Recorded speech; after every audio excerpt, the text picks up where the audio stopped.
بسم اللہ الرحمن الرحیم الحمد للہ کفا وسلام علی عبادہ الذین اصطفیٰ اما بعد۔ بزرگان محترم، حضرت مالک ابن دینار رحمۃ اللہ علیہ، جن کی توبہ کا واقعہ مشہور ہے، آپ خود بیان فرماتے ہیں کہ میں کسی زمانے میں شرابی تھا اور میری چھوٹی بچی تھی، وہ روزانہ میرے شراب کی بوتل کو انڈیل دیا کرتی تھی۔ اتفاق سے اس بچی کا 2 سال ہی کی عمر میں انتقال ہو گیا اور میں نے خواب میں دیکھا کہ قیامت برپا ہو چکی ہے اور ایک اژدہا میرے پیچھے دوڑ رہا ہے، منہ چوڑا کیے ہوئے، اور میں اسے بھاگنے کی کوشش کر رہا ہوں اور بھاگ رہا ہوں۔ اچانک ایک سفید پوش بوڑھا آدمی ملا۔ اس کو میں نے کہا کہ میری مدد کرو، لیکن اس نے کہا کہ میں آپ کا کوئی تعاون نہیں کر سکتا ہوں۔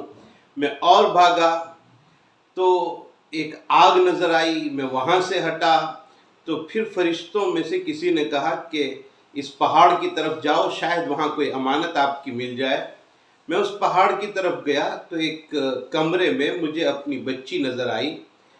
وہ میرے سامنے آ گئی اور مجھے یہ سمجھانے کی کوشش کی کہ ابا، کیا اب تک سدھرنے کا وقت نہیں آیا ہے؟ میری بچی نے مجھے بتلایا کہ جو سفید پوش آدمی آپ کو ملا تھا وہ آپ کا نیک عمل تھا، وہ اتنا کمزور ہے کہ وہ آپ کو بچا نہیں پاتا ہے۔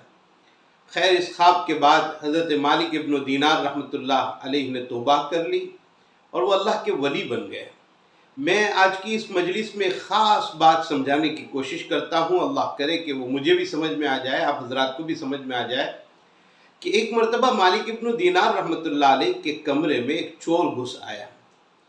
وہ چوری کرنا چاہتا تھا لیکن وہاں کچھ ملا نہیں۔ بہت کوشش کی، کوئی سامان نہیں ملا، چند ٹوٹے ہوئے لوٹے وہاں پڑے ہوئے تھے، کچھ چٹائی کے ٹکڑے وہاں پڑے ہوئے تھے، اس کے علاوہ کچھ نہیں ملا۔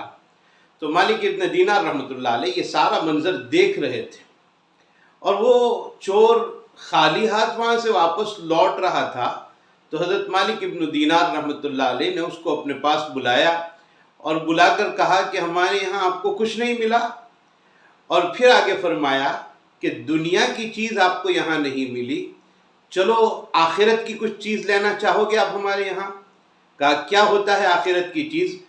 تو حضرت مالک ابن دینار رحمۃ اللہ علیہ نے فرمایا، ایک کام کرو، یہ لوٹا اٹھاؤ، اس میں پانی ہے، وضو کر لو، اور وضو کرنے کے بعد 2 رکعت نماز پڑھنے کے لیے کہا۔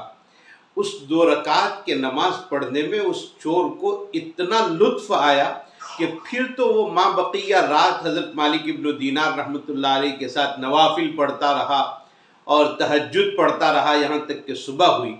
مالک ابن دینار رحمۃ اللہ علیہ وہاں سے نکلے گھر سے، فجر کی نماز کے لیے مسجد کی طرف جا رہے تھے۔ تو راستے میں کسی نے پوچھا حضرت مالک ابن دینار رحمۃ اللہ علیہ سے کہ یہ آپ کے ساتھ جو چل رہا ہے وہ کون آدمی ہے؟